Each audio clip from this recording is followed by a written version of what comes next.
देवी और सज्जनों, आप सभी को प्रमोद का प्रणाम और बहुत सारी शुभकामनाएं। कथा सरित सागर के इस वीडियो मालिका के 7वें भाग में आपका स्वागत है।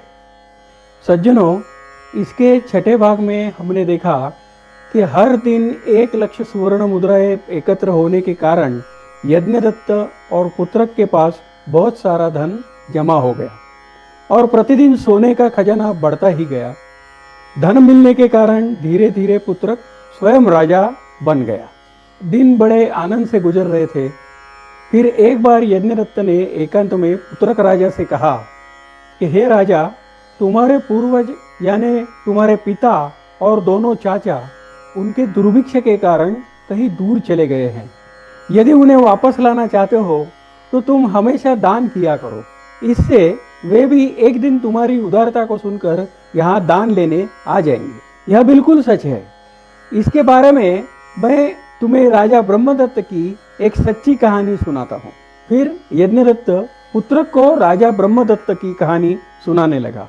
प्राचीन समय में वाराणसी में ब्रह्मदत्त नाम का राजा था। उसने एक बार रात्रि के समय आकाश में उड़ते हुए हंसों की जोड़ी को देखा। उन हंसों के पंख सोने के थे। उन पंखों की चारों ओर बिजली के समान चमकती हुई सोने की प्रभा चमक रही थी। उनकी चारों ओर सफेद हंस उड़ रहे थे। अब राजा ब्रह्मदत्त को रोज रोज उन हंसों के युगुल को देखने की लालसा इतनी तीव्र हो गई कि वह राज्य सुखों से भी अलग और विरक्त रहने लगा। तब राजा ने मंत्रियों के साथ विचार विनिमय करके उन हंसों को और पंछियों को आकर्षित करने के लिए एक सुंदर सरोवर बनाया और अपने राज्य में समस्त प्राणियों को अभयदान दिया। कुछ समय के बाद वे सुवर्णहंस पुनश्च उस सरोवर पर आ गए और राजा ने उनके साथ मैत्रीपूर्ण बर्ताव रखकर उनका विश्वास जीता। हंस के साथ मित्रता होने पर राजा ने उनसे उनके शरीर स्वर्ण के होने का कारण पूछा। तब वह हंस स्पष्ट वाणी में राजा से बोला, हे राजन, इसके पहले जन्म में हम हमारे कुकर्म गति के कारण कौवे थे। भोजन के लिए लड़ते और उड़ते हुए हम एक सूने स्थल पर होने वाले पवित्र शिवालय में गए और वहां एक पानी की टंकी में ऐसे फंस गए कि बाहर का रास्ता हमें मिला ही नहीं और हम दोनों फिर वहीं पर मर गए। उस पवित्र स्थान पर मृत्यु मिलने के कारण हमें असाधारण पुण्य का फल मिला है और इस जन्म में हम स्वर्णमय हंस हो गए। राजा ने उनकी बात सुनी और उसे आश्चर्य हुआ। फिर उन्हें जी भर के देखने के बाद उसकी स्वर्ण हंसों को नजदीक से देखने की इच्छा पूरी हुई और वह प्रसन्न हुआ। अब यज्ञदत्त ने पुत्रक से कहा, हे राजा पुत्रक, सुनो, अगर ब्रह्मदत्त के समान तुम भी असाधारण रूप से दान धर्म करोगे तो अपने तात को, चाचाओं को प्राप्त कर सकोगे। यह सुनकर पुत्रक ने असाधारण रूप से दान करके एक महान दाता की ख्याति प्राप्त कर ली। परिणामतः पुत्रक के दान की ख्याति सुनकर वे पुत्रक के पिता और चाचा वहां आए। उनके आने पर उनको उनकी पतिव्रता स्त्रियों ने पहचान लिया। पहचानने जाने पर वे तीनों दुष्ट भगोड़े ब्राह्मण अतुल संपत्ति और पत्नियों को प्राप्त कर अत्यंत सुखी हुए।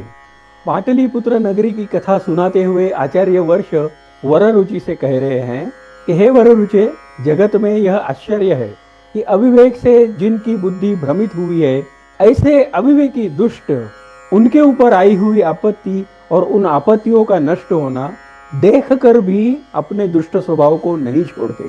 पुत्रक के पिता और चाचा ये तीनों दुष्ट ऐसे ही थे। उस समय आनंद का उपभोग करते हुए भी वह तीनों दुष्ट ब्राह्मण अपने दुष्ट स्वभाव के कारण सोचने लगे कि उनके ही पुत्र को मारकर उसके राज्य को ही हम हड़प कर लेंगे। और फिर पुत्रक का राज्य हड़पने की इच्छा से उन्होंने एक दुष्ट योजना भी बनाई। पुत्रक को दूर जंगलों में विंध्यवासिनी देवी के दर्शन के बहाने वहां ले जाकर वहां पर देवी के मंदिर के भीतरी भाग में उसे मारने की व्यवस्था उन्होंने कर दी। धन के बदले में जीव हत्या करने वाले चांडालों से व्यवहार करके उन्होंने पुत्रक से कहा कि चलो हम लोग देवी विंध्यवासिनी का दर्शन करने जाएंगे। यह सुनकर पुत्रक को आनंद हुआ वह उनके साथ चल पड़ा। देवी के मंदिर तक पहुंचने के बाद उन्होंने पुत्रक से कहा कि पहले तुम अकेले ही देवी के दर्शन करो। बेचारा पुत्रक, उसे क्या मालूम कि उसी के पिता ने उसके वध करने का कपट रचा है। पुत्रक उनकी आज्ञा के अनुसार मंदिर की ओर चल पड़ा। जब उसने मंदिर के गर्भगृह में प्रवेश किया तो उन वधिक चांडालों को देखा। वो लोग प्रहार करने के लिए तैयार ही बैठे थे। उनको देखकर पुत्रक ने उनसे नमन करके पूछा कि तुम लोग क्यों मुझे मार रहे हो। उन वधिकों को न जाने क्या लगा, मगर उन्होंने पुत्रक से कहा कि तुम्हारे पिता और चाचा ने ही हमें बहुत सारा सोना देकर तुम्हारा वध करने के लिए प्रेरित किया है। भगवती की कृपा से पुत्रक ने शांत रहकर उन भ्रष्ट बुद्धि वाले वधिकों से कहा कि मैं तुम्हें अपनी अमूल्य जवाहिरातों के आभूषण देता हूँ और तुम लोग मुझे यहाँ छोड़ दो। मैं यह बात किसी से भी नहीं कहूँगा और दूर चला जाऊँगा।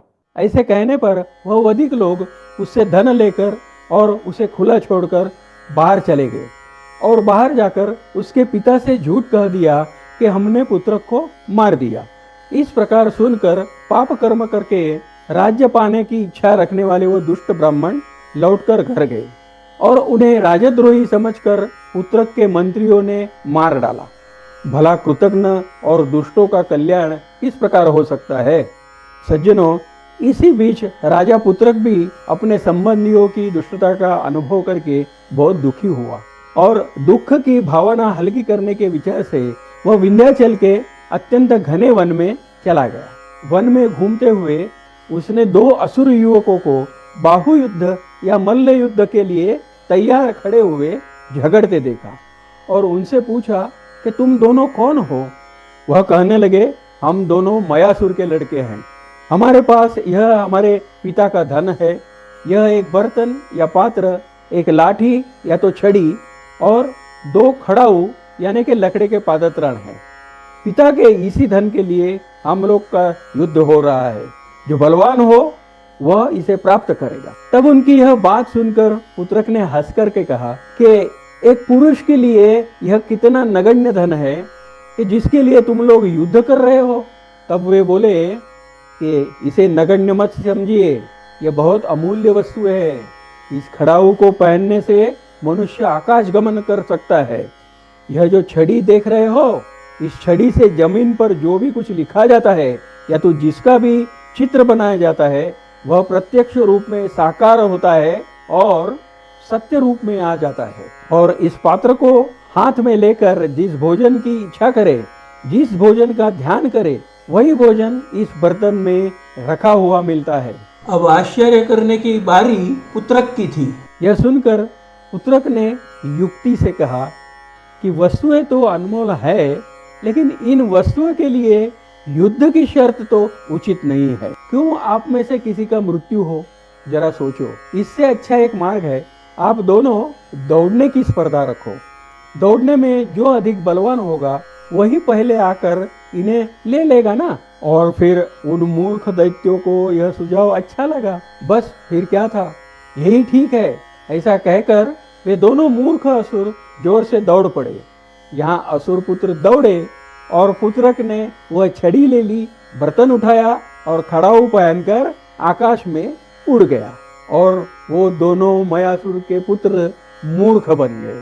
सज्जनों, इसके बाद की कथा हम आपको अगले वीडियो में सुनाएंगे। यदि आपको यह उपक्रम अच्छा लगा हो और वीडियो पसंद आया हो तो कृपया चैनल को सब्सक्राइब, लाइक और शेयर कीजिए। अब फिर मिलेंगे अगले वीडियो में। तब तक के लिए खुश रहिए, आनंद में रहिए और सुनी हुई कहानी बच्चों को जरूर सुनाइए। नमस्कार। प्राचीन भारत की अद्भुत कहानियाँ, प्राचीन भारत की अद्भुत कहानियाँ।